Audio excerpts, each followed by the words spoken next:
இந்த தொக்கை கொஞ்சமாக எடுத்து சூடான சாதத்தில் போட்டு நல்லா பிசைஞ்சு சாப்பிடும் போது ரொம்பவே அட்டகாசமாக இருக்கும். இந்த தொக்கு வாரத்துக்கு ஒரு வாட்டியாவது செஞ்சு சாப்பிட்டு பாருங்க.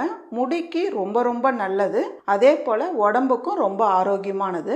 இப்போ ஒரு பேன் வச்சுக்கலாமா? பேன் சூடானதும் 1 டேபிள் ஸ்பூன் மல்லி சேர்த்துக்கலாம். இது கூடவே 1 டீஸ்பூன் அளவுக்கு கடுகு சேர்த்துடலாம். 1 டீஸ்பூன் அளவுக்கு வெந்தயம் சேர்த்துடலாம். இதெல்லாம் சேர்த்து நல்லா ஒரு பொன்னிறமாக நல்லா வறுத்து எடுத்துக்குங்க. கடுகு வந்து நல்லா வெடிக்கணும், அதே போல் வெந்தயமும் நல்லா செவந்து வரணும். அப்போ தான் அதோட வாசனை ரொம்ப நல்லா இருக்கும். அடுப்பு தீ வந்து குறைச்சி வச்சுடுங்க, டக்குன்னு கருகிடும். கைவிடாமல் நல்லா கலந்துக்கிட்டே இருங்க. பாருங்கள், இந்த அளவுக்கு வந்து செவந்து வரணும். கடுகு வந்து நல்லா வெடிக்குது பாருங்கள். இப்போ வந்து இது ஒரு பிளேட்டில் நம்ம மாற்றிக்கலாம். நான் வந்து 2 கைப்பிடி அளவுக்கு கருவேப்பிலை எடுத்துருக்கேன். நல்லா ஃப்ரெஷ்ஷான கருவேப்பிலையாக எடுத்துக்கோங்க. கழுவிட்டு தண்ணி சுத்தமாக இருக்கக்கூடாது, அந்த அளவுக்கு ஃபேன் காற்றுல நல்லா ஆற வச்சு எடுத்துக்கோங்க. ஒரு காட்டன் துணி வச்சு நல்லா அப்படி நல்லா தொடச்சி எடுத்துருங்க. இப்போ இது வந்து ஒரு பிளேட்டில் நம்ம உருவி எடுத்து வச்சுக்கலாம். இருக்கிற கருவேப்பிலெல்லாம் இதே போல் உருவி எடுத்து வச்சுடுங்க. ஈரப்பதமே இருக்கக்கூடாதுமா. பாருங்கள், இந்த அளவுக்கு நல்லா உருவி எடுத்துக்குங்க. அதே கடாயில் 1 டேபிள் ஸ்பூன் அளவுக்கு நல்லெண்ணெய் எடுத்துக்குங்க. இது கூடவே நம்ம கருவேப்பிலை சேர்த்துடலாம். கருவேப்பிலை சேர்த்துட்டு மீடியமான தீயில வச்சு நல்லா இதை வதக்கி எடுத்துக்கலாம். இந்த அளவுக்கு வதக்கி எடுத்துக்குங்க. இதையும் ஒரு பிளேட்டில் நம்ம சேர்த்துடலாம். ஒரு சின்ன எலுமிச்சம்பழம் சைஸ் எடுத்து புளி எடுத்து வச்சுக்கலாம். இதில் இருக்க குச்சியெல்லாம் வந்து எடுத்துருங்க.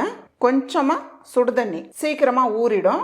இந்த அளவுக்கு சேர்த்தா போதும். கொஞ்ச நேரம் அது அப்படியே இருக்கட்டும். நீங்கள் தொக்கு எந்த கடாயில் வைக்க போகிறீங்களோ அதே கடாயை எல்லாத்துக்கும் பயன்படுத்திக்கலாம். நம்ம ஊற வச்ச புளி இப்போ இதை சேர்த்து ஈரப்பதம் இல்லாத அளவுக்கு வதக்கி எடுத்துக்கலாம். புளி வந்து பச்சை வாசனை இல்லாமல் இருக்கிறதுக்காக இதை வந்து நல்லா வதக்கி எடுத்துக்கிறோம். இன்னும் கொஞ்சம் சுடு தண்ணி ஊற்றி இதை வதக்கி எடுத்துக்கலாம். பாருங்கள், இந்த அளவுக்கு நல்லா ஒரு குழப்பாக ஆயிடணும். அவ்வளோதான்.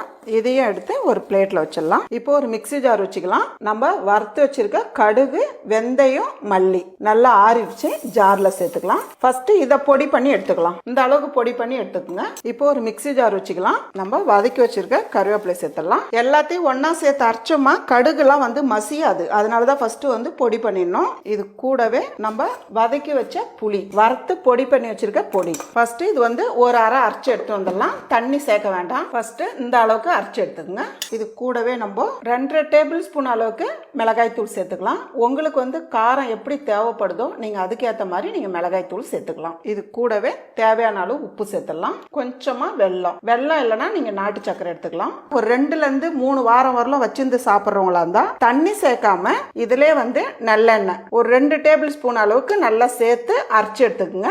இல்ல 2 நாள் 3 நாள்ல காலி பண்றவங்களா இருந்தா கொஞ்சமா தண்ணி விட்டு அரைச்சி எடுத்துக்குங்க.